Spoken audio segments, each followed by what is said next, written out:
ઓમ શ્રી ગણેશાય નમઃ. હે કૃષ્ણ, હે કૃષ્ણ, હે કૃષ્ણ. નિર્વાણ પ્રકરણ. અવિદ્યા મૂલક સ્થાવર યોનિના જીવોના સ્વરૂપનું અને વિવેકપૂર્વક વિચારથી અવિદ્યાના નાશનું પ્રતિપાદન.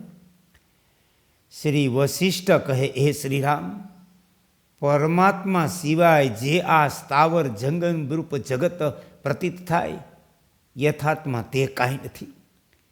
કેમ કે વિવેકપૂર્વક વિચાર કરતા જેમ દોરડામાં થનારા સર્પ ભ્રમથી કોઈ પણ સર્પની ઉપલબ્ધિ થતી નથી, તે જ પ્રમાણે હૃદયની અંદર જે આ શરીરમાં અહમતા અને બાહ્ય વિષયોમાં મમતારૂપી સંબંધ પણ થાય, વિવેકપૂર્વક વિચાર કરવાથી તેની કોઈ રીતે ઉપલબ્ધિ થતી નથી.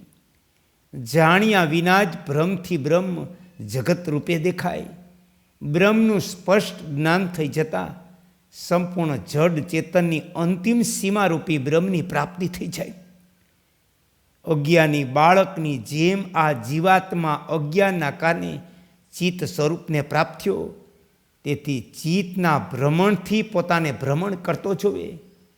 ચિત્ત સ્થિર થઈ જતાં પોતાને પણ સ્થિર જોવે. આત્મા આ પ્રમાણે અજ્ઞાનના કારણે આ ઉપદ્રવી ચિત્તને પોતાનું સ્વરૂપ સમજે.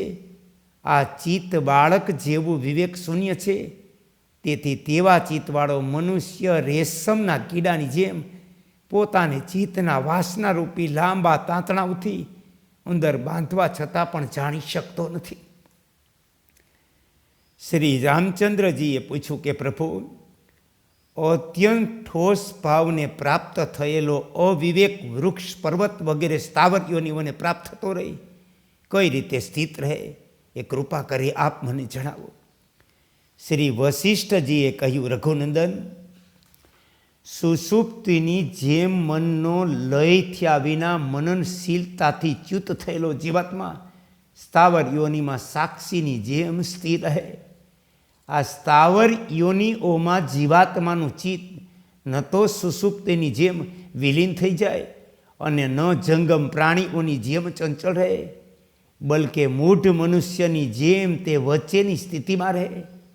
એ જ્ઞાતવ્ય એટલે કે જાણવા યોગ્ય બ્રહ્મને જાણનારા પુરુષોમાં શ્રેષ્ઠ રામ, તે સ્થાવર યોનિઓમાં જીવાત્મા વિવેક શૂન્ય, દુઃખનો પ્રતિકાર કરવામાં અસમર્થ હોય, તેથી તે સ્થાવર શરીરોમાં મોક્ષ અત્યંત દુર્લભ છે એવું હું માનું છું. કેમ કે ત્યાં જીવાત્મા કર્મેન્દ્રિયો વડે જ્ઞાનેન્દ્રિયોના કાર્યોથી માનસિક ચિંતનથી રહિત હોવાથી ફક્ત સત્તા માત્રથી સ્થિત હોય છે. શ્રી રામચંદ્રજીએ કહ્યું, હે બ્રહ્મવેતાઓમાં શ્રેષ્ઠ મહર્ષિ, જે સ્થાવર શરીરોમાં જીવાત્મા એકમાત્ર સત્તા રૂપે સ્થિત રહે, ત્યાં મુક્તિ દુર્લભ છે એવું હું પણ માનું છું. શ્રી વશિષ્ઠ બોલ્યા, હે રામ, બુદ્ધિપૂર્વક વિચાર કરતા યથાર્થ વસ્તુરૂપ પરમાત્માના સાક્ષાત્કારથી ચિન્મય સત્તાનો જે સર્વમાં સમાન ભાવે અનુભવ થાય, તે જ અવિનાશી મોક્ષ પદ છે. પરમાત્મ તત્વને યથાર્થ રીતે જાણી લેવાથી વાસનાઓનો જે તદ્દન અભાવ થઈ જાય, તેને જ બધાયમાં સમભાવે સત્તારૂપ મોક્ષ પદ કહ્યું. જ્ઞાની મહાત્મા પુરુષો સાથે વિચાર કરી અધ્યાત્મ ભાવનાથી શાસ્ત્રોને સમજીને સર્વમાં સત્તારૂપ એક બ્રહ્મ છે એવી નિષ્ઠા થાય છે. તે નિષ્ઠાને મુનિઓ પરબ્રહ્મ કહે. આ જ પરબ્રહ્મની પ્રાપ્તિ છે, જેની અંદર માનસિક કર્મરૂપી મનન સારી પેઠે લીન થઈ ગયું. ચારેય બાજુની જેમાં વાસનાઓ અદસ્ય થઈ ગઈ, તે જડ ધર્મવાળી સ્થાવર જીવોની સુષુપ્તિ સેંકડો જન્મરૂપી દુઃખ આપનારી, જડ સ્વભાવના બધાય વૃક્ષો, પર્વતો વગેરે સ્થાવર યોનિઓના જીવો સુષુપ્તિ અવસ્થાને પ્રાપ્ત થયા હોય એમ વારંવાર જન્મે. એ રામ, જેમ બીમાં અંકુરથી લઈ ફૂલ સુધીના પદાર્થો સ્થિત છે અને જેમ માટીમાં ઘડો સ્થિત છે, તે પ્રમાણે સ્થાવરોની અંદર પણ તેમની પોતાની વાસના સ્થિત છે. વાસના, અગ્નિ, ઋણ, વ્યાધિ, શત્રુ, સ્નેહ, વિરોધ અને વિષ આ થોડા પણ બાકી રહી જાય તો નુકસાન કરે.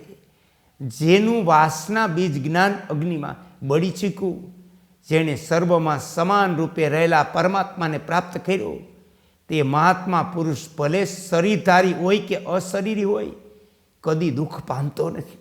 એ શ્રીરામ, આત્મદર્શનના વિરોધથી અજ્ઞાનથી આવૃત થયેલી આ ચેતન શક્તિ સંસાર રૂપે ભ્રમને ઉત્પન્ન કરે અને તે અજ્ઞાનથી મુક્ત થઈ જતા સંપૂર્ણ દુઃખોનો વિનાશ કરી નાખે. આ આત્મદ્રષ્ટિનો જે અભાવ છે તેને વિદ્વાનો અવિદ્યા કહે. અવિદ્યા જગતની કારણભૂત છે, તેથી તેનાથી તમામ પદાર્થોની ઉત્પત્તિ થાય.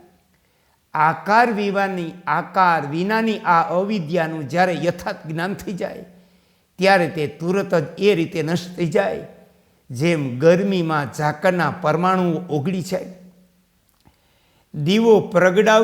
દીવો પ્રગટાવતા જેમ અંધકારનો નાશ થઈ જાય તે જ પ્રમાણે સારી રીતે વિચાર કરવાથી આ અવિદ્યા નષ્ટ થઈ જાય. ખરેખર આ અવિદ્યા કોઈ વસ્તુ ન હોવાથી અસત છે, વિચાર ન કરવાથી જ દેખાય. રક્ત માંસ અસ્થિમય આ દેહ યંત્રમાં હું પોતે કોણ છું, આ પ્રકારનો જ્યારે વિવેકરૂપ વિચાર કરવામાં આવે ત્યારે શરીરના કોઈ પણ પદાર્થોમાં હું પણ સિદ્ધ થતું નથી, બલકે શરીરનો અભાવ થઈ જાય.